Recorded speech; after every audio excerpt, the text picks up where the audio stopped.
Hi, I'm Dr. Hatter. Today we'll be diagnosing The Hobbit, Desolation of Smaug.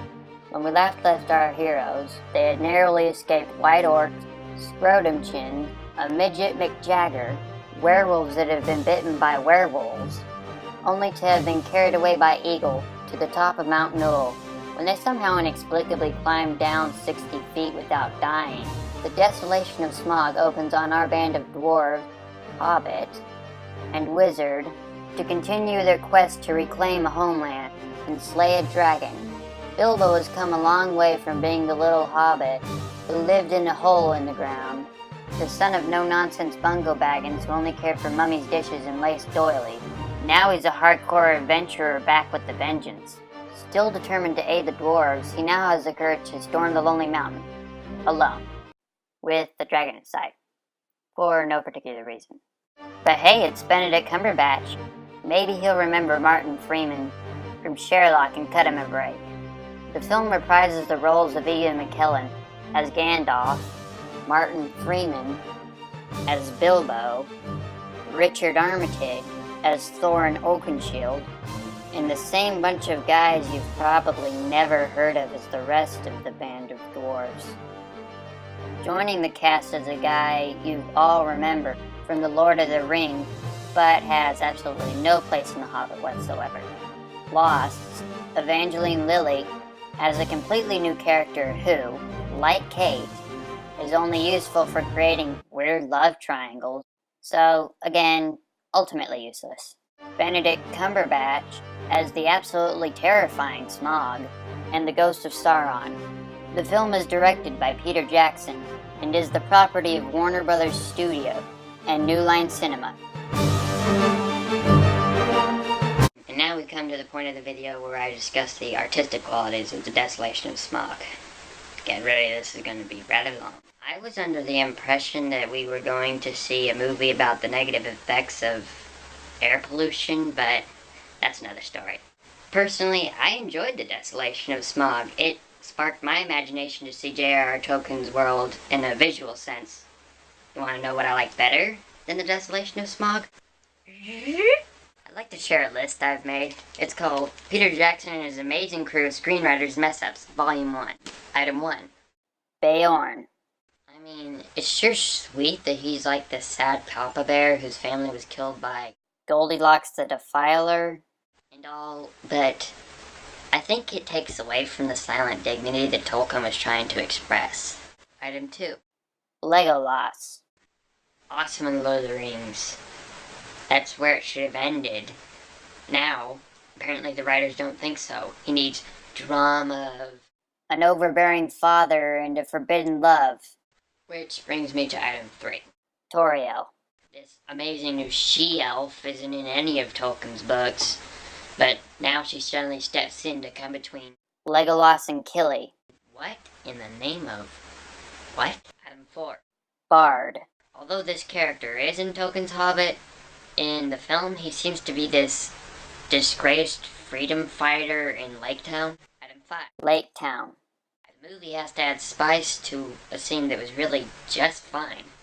In the book, the dwarves and Bilbo simply float through and they're huge hits. In the movie, the town is apparently not very nice to dwarves. Only after they offer riches do they seem to be okay with the idea of setting a dragon loose on their women and children.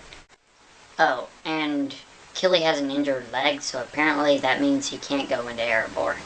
Item 6. The River Barrel Battle. As I remember it, Bilbo released the barrels and the company simply floated down the river.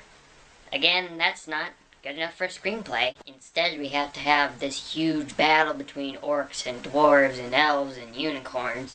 That last one was a joke. And also, there's this giant guy called Bolg, whose face is cloven in half, but he's an orthodontist for wussies. People are wondering why Peter Jackson is just lighting The Hobbit on fire.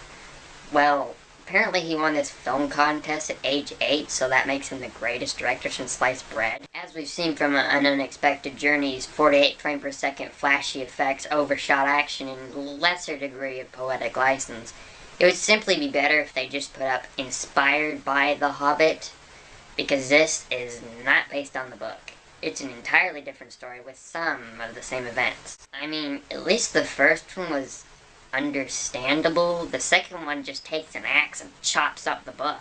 When I went to see Desolation of Smaug, I had the advantage of actually enjoying it because I hadn't read the book in years, though the action, like the first, was still just a bit overdone. Artists come in many different shapes and sizes. Some paint, some write books, some build buildings, some grill burgers, and some make movies.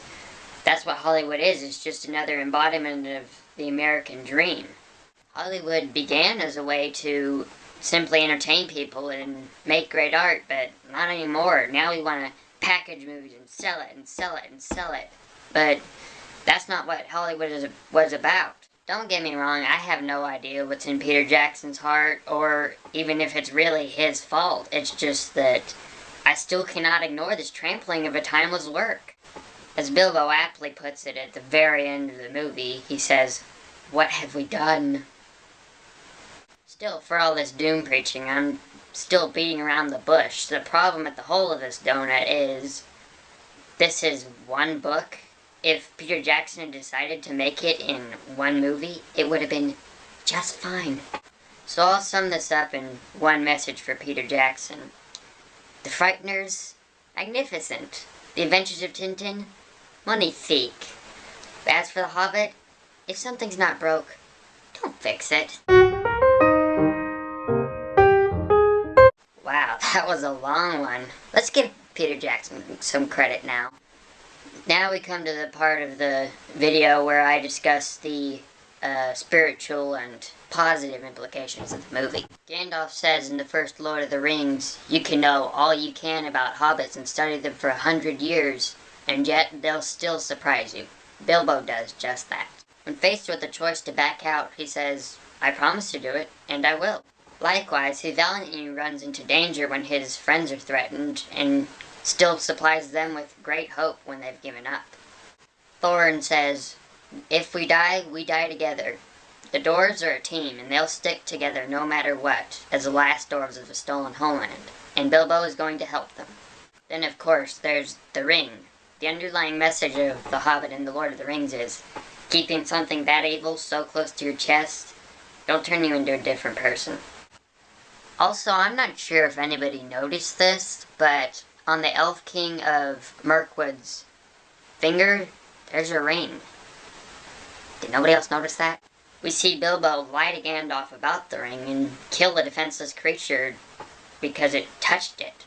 But later on, like way later, like in the Fellowship of the Ring, Bilbo does give up the ring by himself without anybody's help.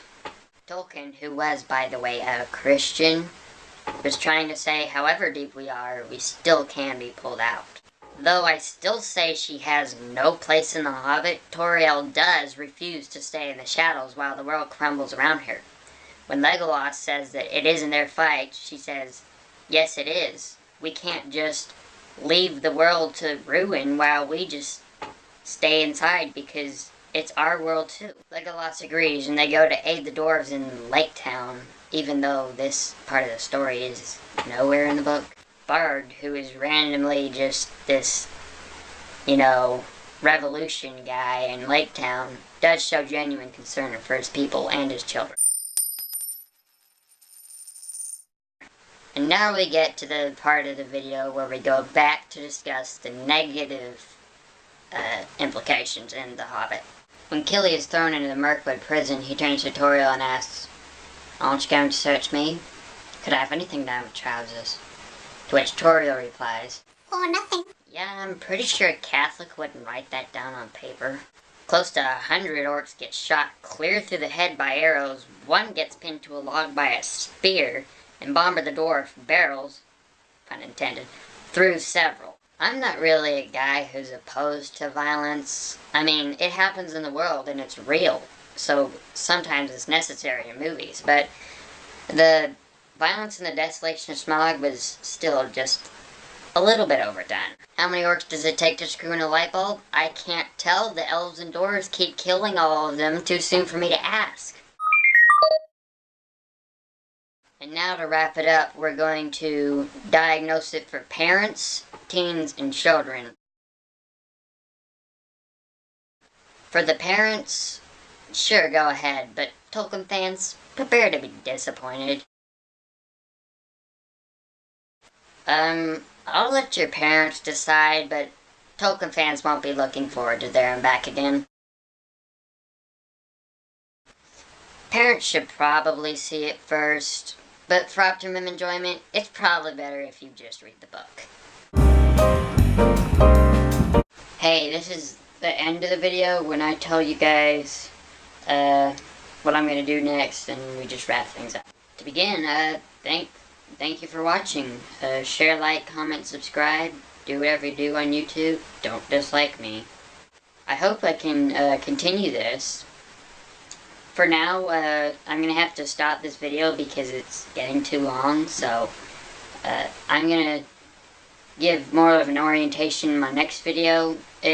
Hopefully, my channel will not consist of just movie reviews. I might consider doing sketch comedy and stand-up comedy. Depends on how many viewers and likes I get. So, for now, goodbye. I'll get the next video uploaded as soon as I can.